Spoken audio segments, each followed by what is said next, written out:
Settle tells us about the air which his grandfather has breathed when he was born and when he has died. So here what Settle wants to tell us is that number of generations, his generations have lived in this pure and very warm air, and he gives a reply back, a stern message to the white people that they should not spoil this. That is what he is trying to say.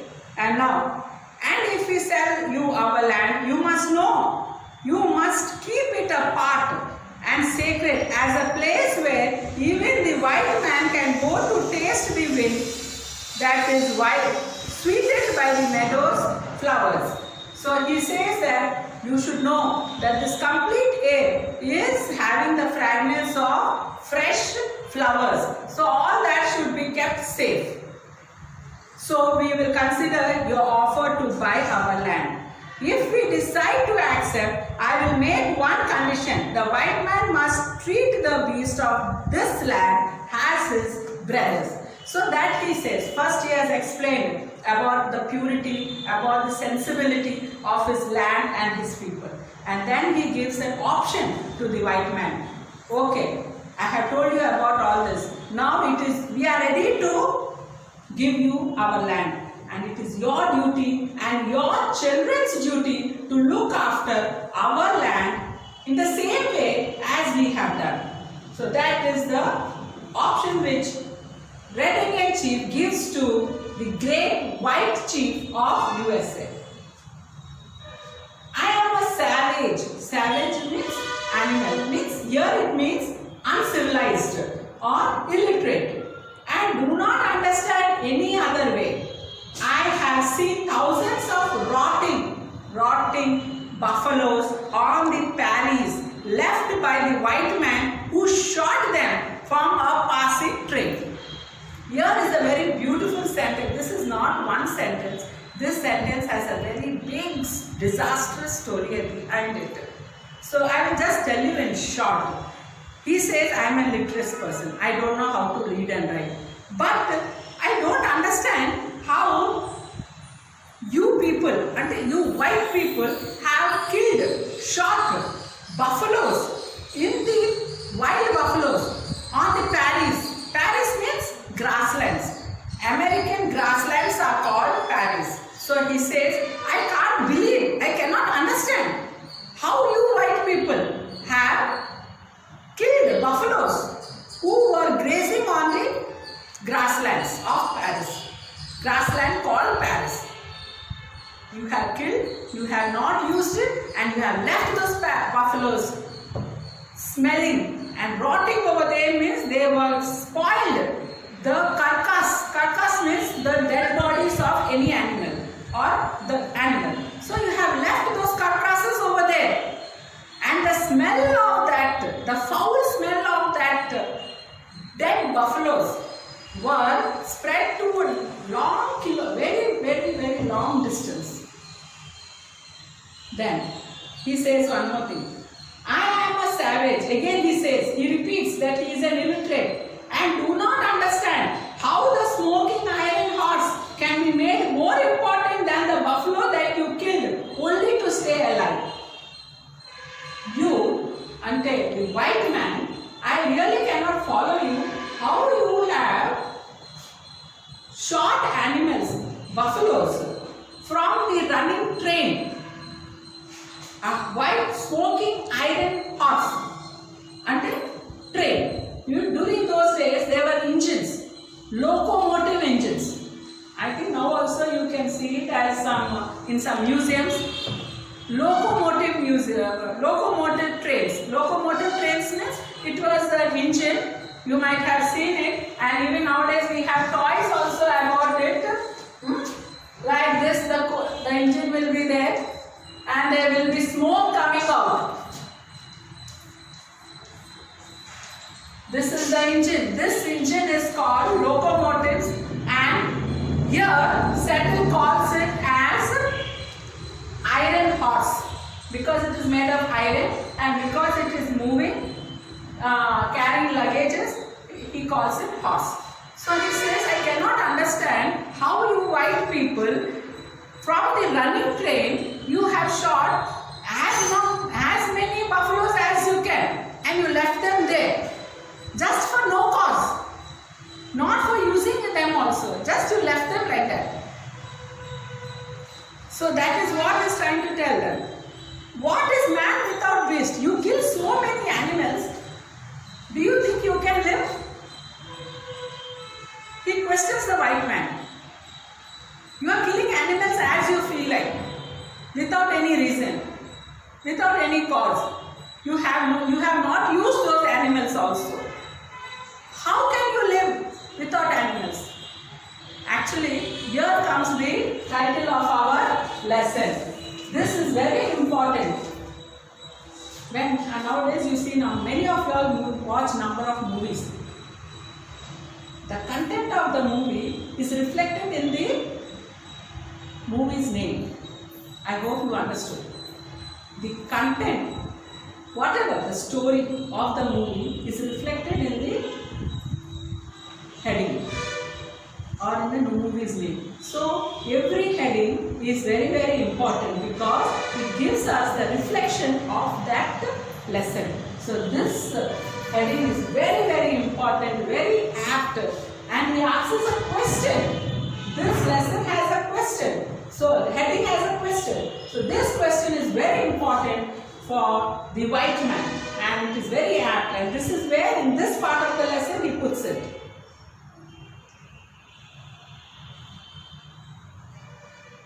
What is man without the beast? If all the beasts were gone, man would die from a great loneliness of spirit.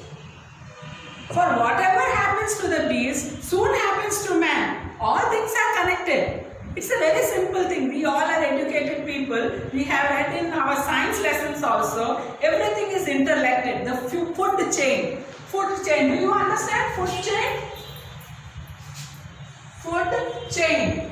You might have read it in 4th or 5th class only. How every animal is connected to another animal, and we all survive with the dependence of each other. We are dependent, we are not independent. And here chief settled, Red Indian tribe chief. He is an illiterate man, and he understood that man cannot live without animals, and everything is connected.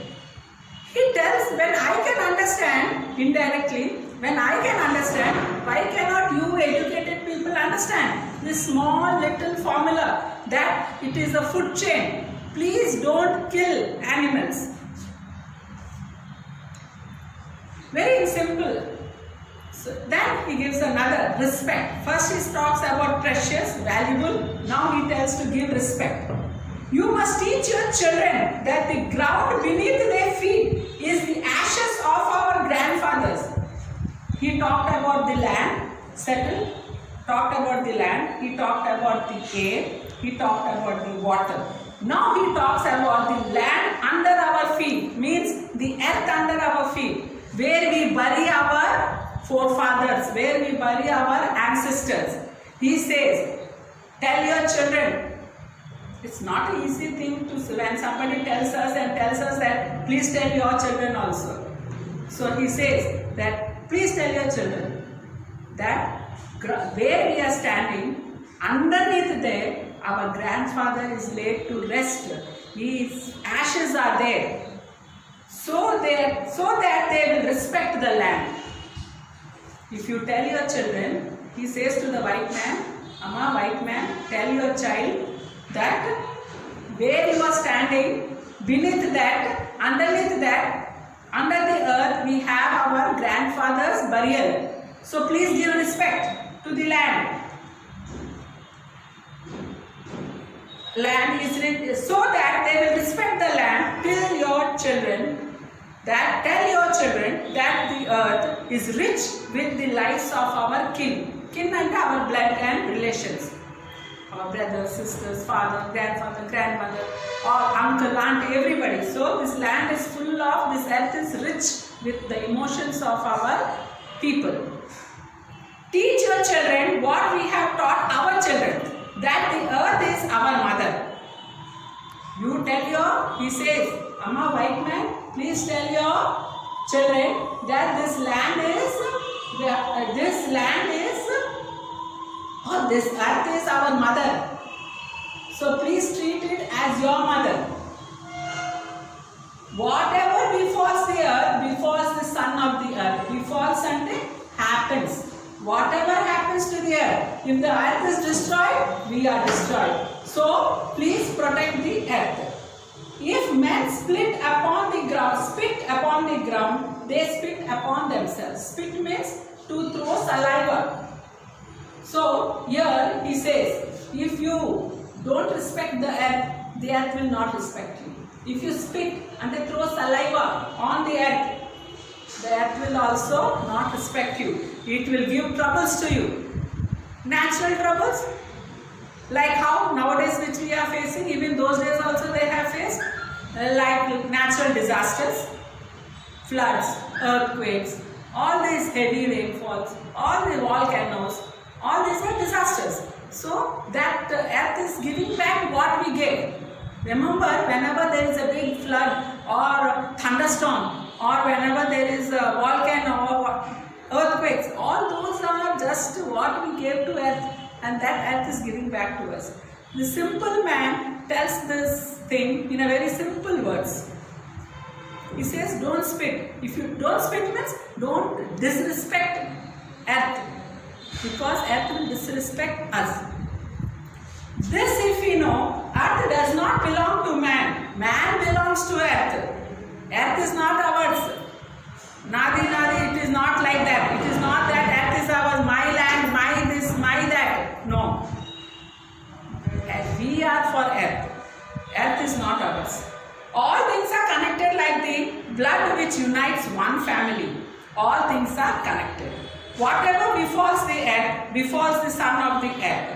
Man did not weave the web of life. He is merely a strand in it. Strand means string, part of it. Whatever he does to the web, he does to himself. This I will just try to explain to you with a small diagram. Now, settle refers to the environment as a web. Web, you know, it is mostly in this way. I am not a good artist, but I am trying to explain it. Web. This is the web. Web means this is the earth. So he says, this earth is very precious, very valuable. So we should respect it. And everything is connected. Everything is connected. If we remove one strand, one part or one string, any one string, from any part, any one if we remove, the whole web will be destroyed. So, Settle is a very, very clever person, a good teacher. You can say he's a very, very good teacher. He tried to tell us how to save the world. He told us that we are just the strings, the strands of the web. We are just one part of it. And if we try to destroy it, then we all are gone. We all are destroyed. So in a very simple example, our Settle has told us about it. Even the white man whose God walks and talks with him as a friend to a friend cannot be exempt from the common destiny. Destiny means fate. He says, white man always says that my God is my friend. Even that person also cannot escape if he destroys the web of the earth. He is also a part of it. God will not help. Even if God is like our friend, He will not help us if we destroy His creation. We may be brothers after all, we shall see. One thing we know, which the white man may one day discover, our God is the same God. So actually, those tribal people, they did not have any religion in those days, Red Indians. They used to pray to all the natural agents. And white people were Christians. So he tells to the white people that your God and my God are not different. We all are the same God. Your God is my God is your God. So please see that we protect the God's creation, our God's creation. You may think now that you own Him as you wish to own our land, but you cannot. You say no always that my God, my God, my God. No, He is not your God. He is our God. So God is never one's persons. He is for everybody. So the God is for everybody. Like how our earth is for everybody. The earth is precious to Him, and to harm the earth is to heap contempt on its creator. The white too shall pass, perhaps sooner than all other tribes. So He says, there is no your God, my God, it is all our God. And God won't like, our God won't like if we destroy His creation. And so better respect His creation. And He says, everybody will die. Maybe you will die before us because you are destroying the God's creation. So be careful. But in your perishing, you will shine brightly, fired by the strength of God, who brought you to this land, and for some special purpose gave you domain, means control over this land and over the red man. He says, you will also perish. Perish means one day you will also die. But when we die, you will have the strength of the God. You will have that power of the God in us. And because God is also very special to all of us, for you and for us. He was very special to you because He has given you the power to control us. The destiny means, what is destiny? Future. The future or destiny is a mystery to us. Mystery means we don't know. So the future for you and for us, both are very, very confusing. We don't know what is it. For we do not understand. When the buffaloes were slaughtered, killed, the wild horses tamed, the secret corners of the forest heavy with the scent of many men, and the view of the ripe hills blotted by talking wires. So he talks over here that you have done many things. The white man has come to our land and has done many things. What he has done? Here he says, you have killed, you have slaughtered our animals, you have killed our buffaloes, you have tamed, domesticated our wild horses, and then also, and you went into every dark part of our forest. Means dark means, I told you before, dense part. So your scent is everywhere. Means you were present, you went into every nook and corner of our forest. And even in the hilltops, you have the talking wires. What is talking wires over here? It's nothing, the telecom wires. Telephones, we have wires, those wires. So you have spread into our land, you have covered our land with lot of destructions in the name of modernization.